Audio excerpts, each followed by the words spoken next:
अहो ऐकलत का? मधुराज रेसिपीला सबस्क्राईब करताना घंटी पण वाजवा, म्हणजे जेव्हा माझ्या रेसिपीज ऑनलाईन येतील तेव्हा तुमच्या फोनची ही घंटी वाजेल. टिंग टिंग. नमस्कार, मधुराज रेसिपी मराठीमध्ये तुम्हा सर्वांचं खूप खूप खूप मनापासून स्वागत. आज आपण मटकीची भाजी कशी बनवायची ते बघतोय. थोडीशी वेगळ्या पद्धतीने करतोय. लास्ट एपिसोडमध्ये आपण मटकीची उसळ कशी बनवायची ते बघितलं होतं. आज ही मस्त अशी हिरव्या वाटणातली मटकी, हिरवी मिरचीची मटकी कशी करायची ते बघतोय. मस्त झणझणीत होते, चमचमीत होते.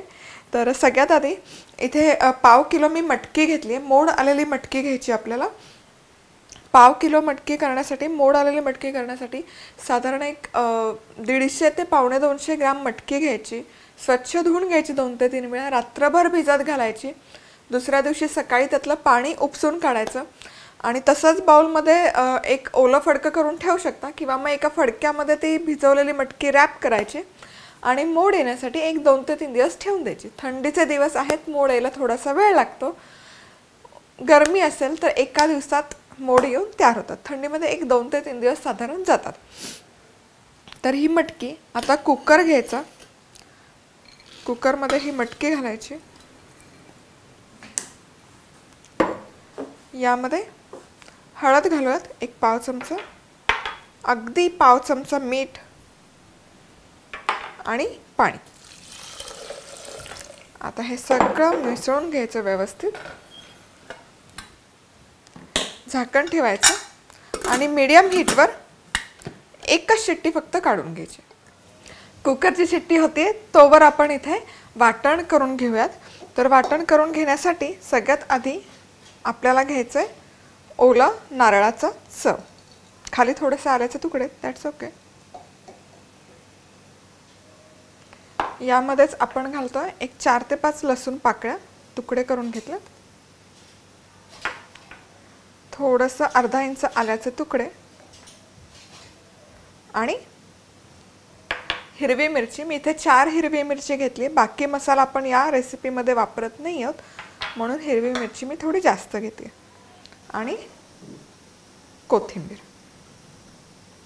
खूप सारी कोथिंबीर. स्वच्छ धुवून घ्यायची कोथिंबीर. मस्त. आता काय करायचं? आता झाकण लावायचं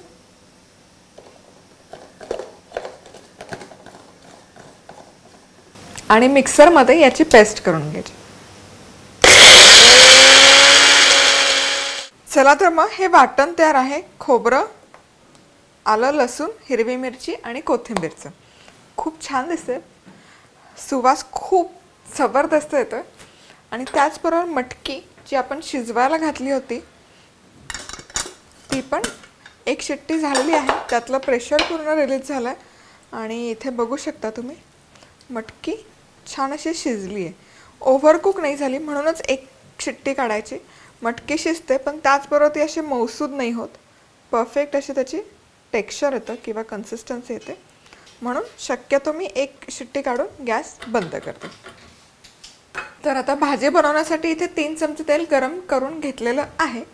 तर इथे आहेत मधुराज रेसिपीचे मसाले. हे खास तुमच्यासाठी मी बनवलेत आणि त्याचबरोबर पुस्तक आहे. खूप सारे अजूनही प्रश्न येत आहेत की हे ऑर्डर कसं करायचं. तर हे ऑर्डर करण्यासाठी या व्हिडिओच्या खाली एक डिस्क्रिप्शन बॉक्स असेल. पुस्तक आहे किंवा मसाले आहेत ते डिस्क्रिप्शन बॉक्समध्ये त्या दोन्हीच्या लिंक आहेत. तर ॲमेझॉनवर हे तुम्ही ऑर्डर करू शकता. ॲमेझॉनवर फक्त मधुराज रेसिपी सर्च केलं तरी तुम्हाला पुस्तक आणि त्याचबरोबर मसाल्याचं लिस्टिंगही येईल. नक्की ट्राय करून बघा एकदा.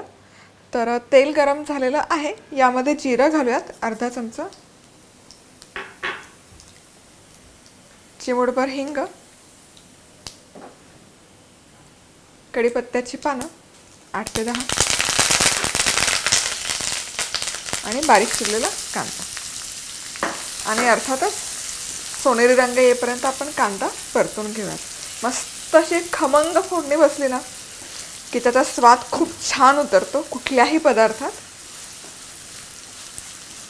चला तर मग कांदा मस्त परतून झालेला आहे. हलकासा सोनेरी रंग आला कांद्याला की यामध्ये 1 चमचाभर धनेपूड घालायची. फक्त एवढाच मसाला आपण यामध्ये घालतो. बाकी सगळी चव या भाजीला वाटणाची आहे. आणि हवं तर अगदी चिमूटभर हळद पण घालू शकता याच्यामध्ये.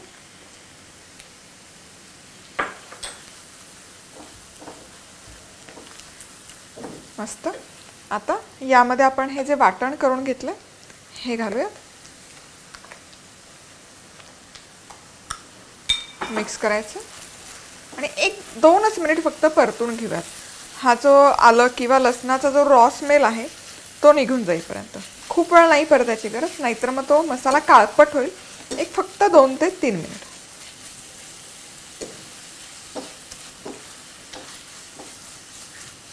चला 2 मिनिट हे छानपैकी भाजून किंवा परतून झालं की ही जी मटकी आपण शिजवून घेतली ही त्यात जो स्टॉक आहे त्यात सकट घालायचे. परफेक्ट. मस्त भन्नाट दिसतंय हे.